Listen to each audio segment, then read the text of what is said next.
10-year note Treasury yields had a very busy week, ascending to new highs this week, getting as high as 206 in yield. That's the highest we've seen going all the way back to the summer of 2019. We did that early this morning, only to see a massive pullback all the way down to 192, 191, 192 area. Now, if you look at the range today, we traded from 191 up to 206. Now, yesterday's range looks eerily similar at 192 up to 205, although we reversed the direction. Yesterday we were trading up. This morning we traded up initially and then saw it trade much lower on sort of that geopolitical fear that we're seeing, tensions between the Russians and the Ukraine. That's really what took the market lower in yield. So yields were pushing higher all week. We actually ascended above 2%. All the way up to 206 and then reversed on a dime. So at this point, the rise higher came more about Fed policy and inflation, and the quick reverse lower came on fear. At this point, the Treasury market looking to sort of wait and see for some kind of confirmation. Yeah, it's Friday, so you have a two-day weekend here ahead of you at this point. So that kind of played a little bit of a role in the speed of the move lower. But ultimately, right now, the market fighting a bit of a tug of war between Fed policy and economic data and geopolitical risks. And right now, both are on the rise. But as we head into the weekend, it seems the geopolitical risks are winning, at least in the short term. We'll get more, we'll talk about more what's going to happen next week in a moment. Now, what does this all mean for volatility? Well, if you check out that CVOL index over at cmegroup.com, you will notice that volatility has been on the move higher.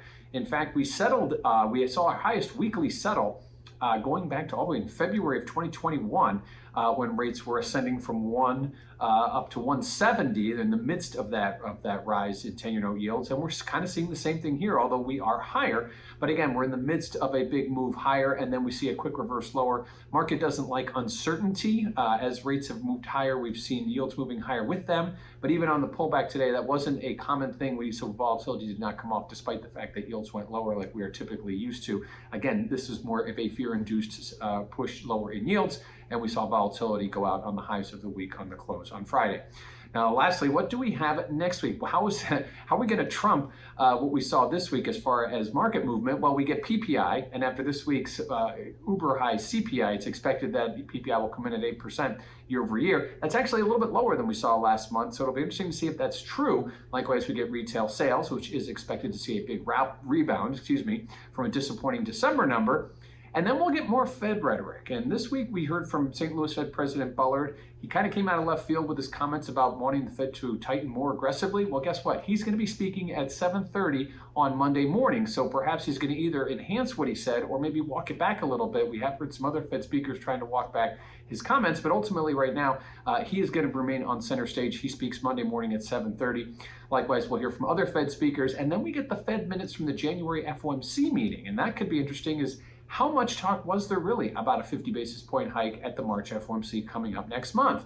That could be very revealing. Clearly, the market right now pricing in about 50-50 odds. Those odds did get as high as about 80% at one point yesterday, but it backed off. So again, right now the market on the fence as to whether they go 25 or 50, 25 basis points are fully baked into the cake. We'll have to get some more clarity, I think, from the economic data, and some of that could come this week if those inflation numbers remain elevated. So lastly, we'll be looking at next week is these tensions between Ukraine and Russia, sort of what drove the market late this afternoon.